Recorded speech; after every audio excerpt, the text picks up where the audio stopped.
Hello friends, it's me again, Clay Ramage. With this time I'm doing a haul on the different sterling silver I found at the bins over the last 2 months. One of the first pieces I found was this little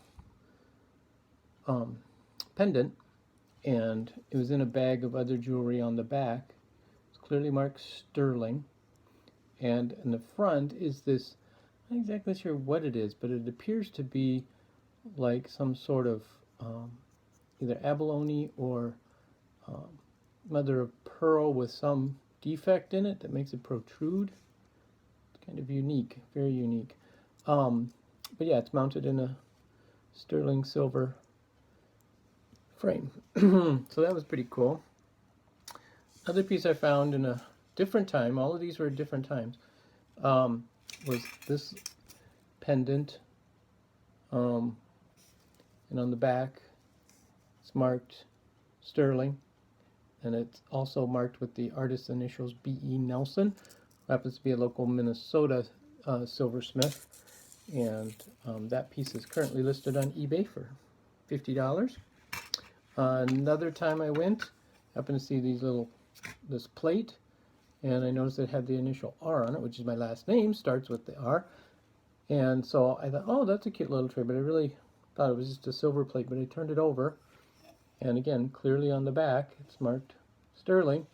It's like, wow. So I rooted around in the bin a little more, and I found 2 more.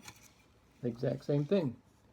And they've got tape on the back, so somebody must have had them as a decorative piece or something. I don't know why else you would have that much masking tape on the back that doesn't want to come off very well.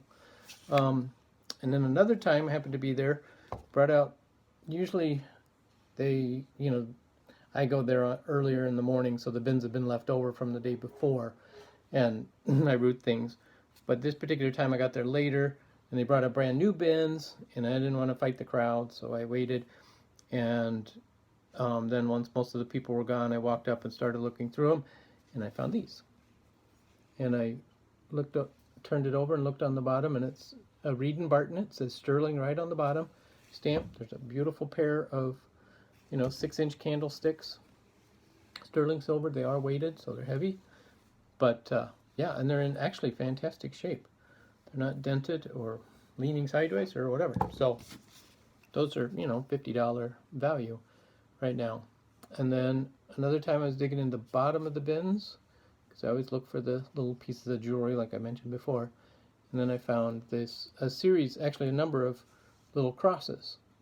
And I happened to look at this one, and I thought, I wonder if that's sterling, because it just had a little bit of a tarnished look on it.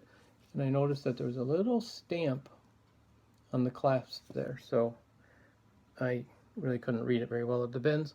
So I brought it home, took a closer look, good old magnifying glasses, and stamped 925, which is the symbol for sterling silver.